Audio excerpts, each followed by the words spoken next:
Welcome to Issues of Contemporary Politics with Dr. Brovkin. Today, my dear subscribers, I'd like to talk about why did President Trump and President Macron call President Putin? Or to put it in different terms, what was the real purpose of their conversation?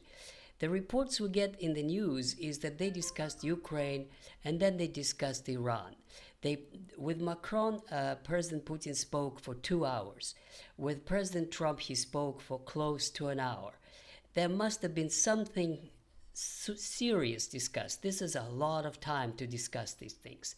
So let me go over some of the interpretations and then my own interpretations as to what is going on both of these topics, the war in Ukraine and the situation around Israel-Iran conflict.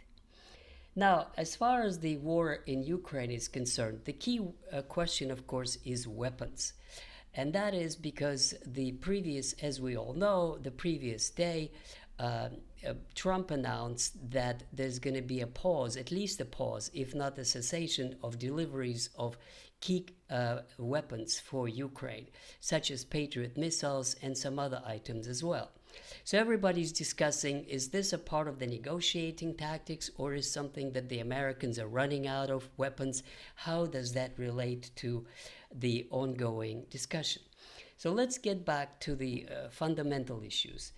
The fundamental facts are, according to the Kiel Institute in Germany, the United States delivered $74 billion worth of hardware, military hardware, to Ukraine.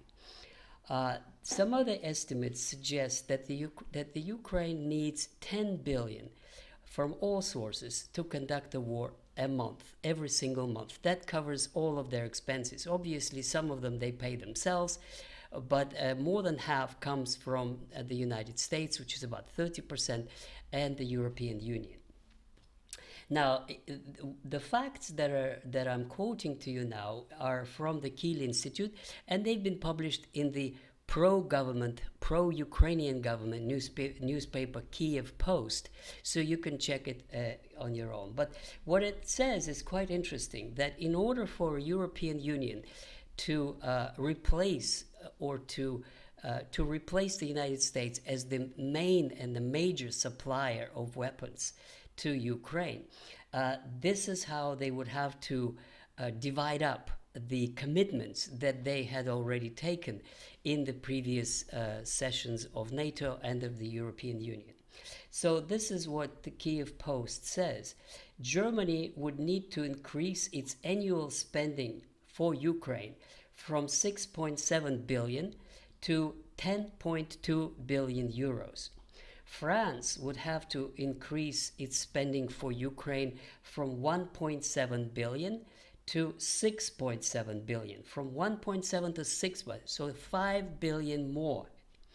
Now, Italy from 905 million, so less than a million, to 5 billion, so 5 times more. Spain would have to increase its spending from 565 million, which is half a billion, to 3.4 billion per year. UK would have to increase its spending from 5.6 billion to 7.3 billion. So that's the plan. And of course, the vast majority of observers say that this is impossible. This is too ambitious. This cannot be done. Now, we're talking just about money. The second question would be where to get the weapons. But just about money, what everyone should realize is that all of these countries have budget deficits. In France, for example, they are discussing and they cannot agree, the political parties in the government. The government has a minority government. They have a gap in their budget and they cannot find enough resources to cover this deficit, to cover social services, pensions, and other things in the French budget. So it would be extremely difficult, if not impossible, to raise additional 5 billion for Ukraine.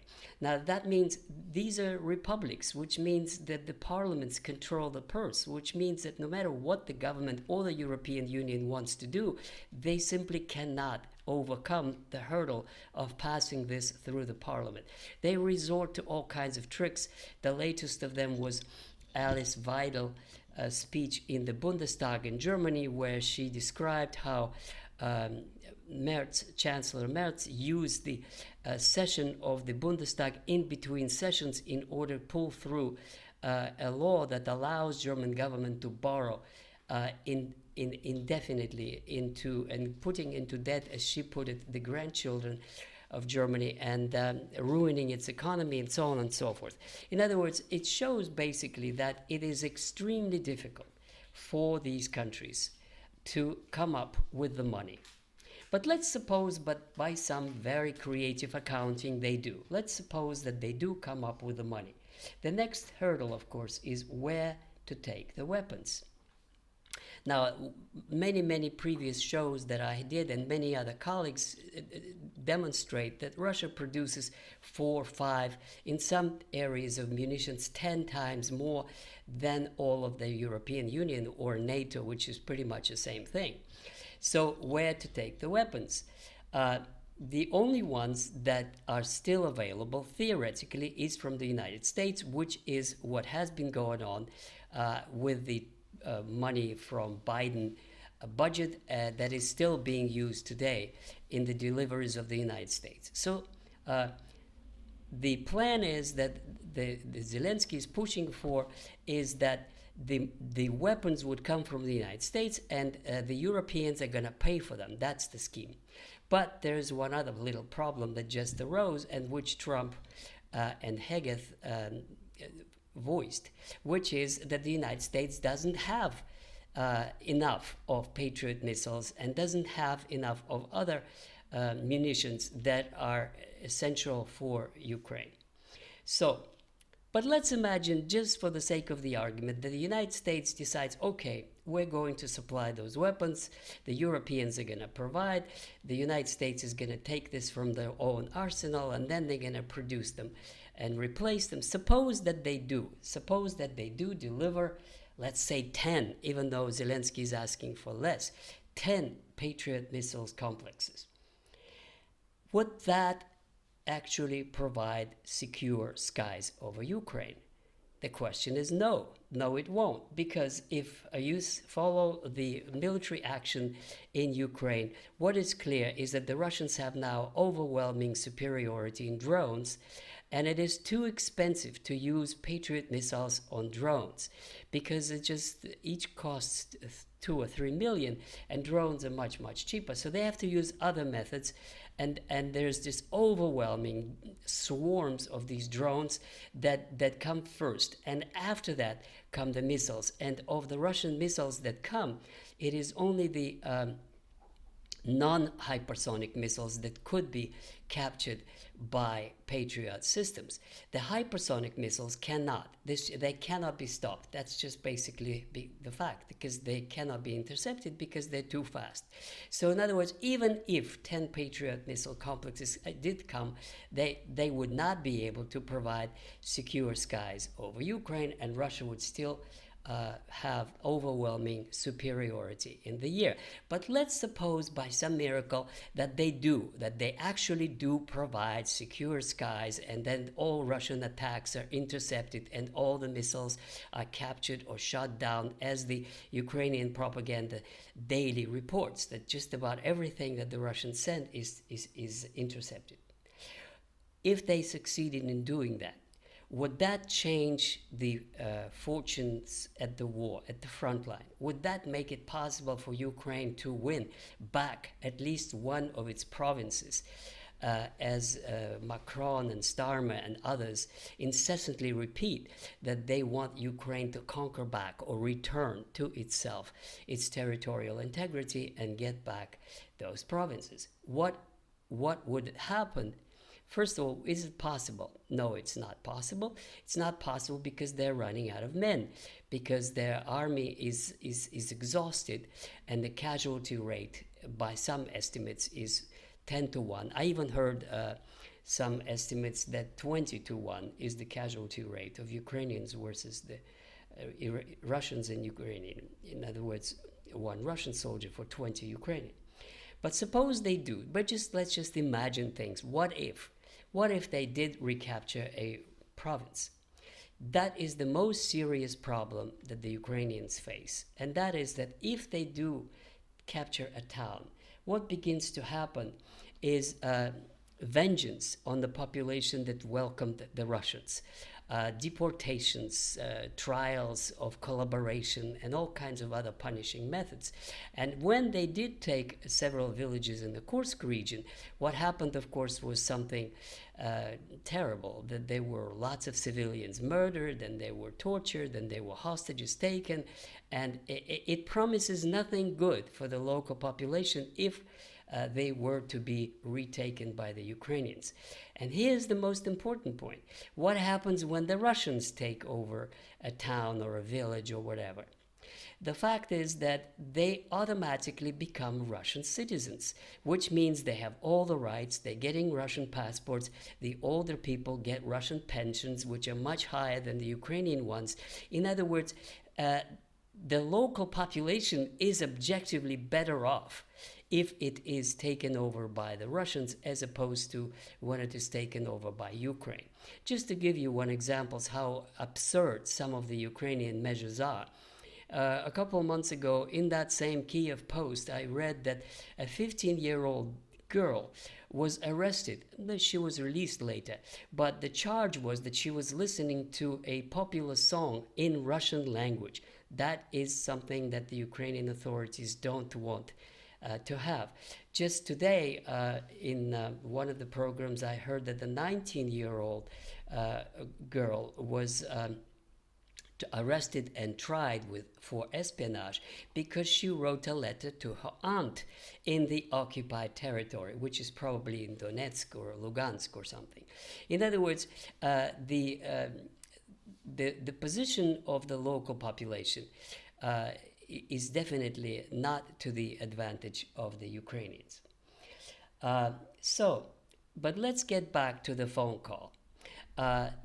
If it is a matter of weapons, which I don't think it is, because I think that Trump knew very well what he was doing, and that the decision to cut off the weapons supply was something that didn't depend on his phone call with Putin. What then did they talk about for almost an hour? I think this is the same as what the cause of Macron's call was, which is Iran.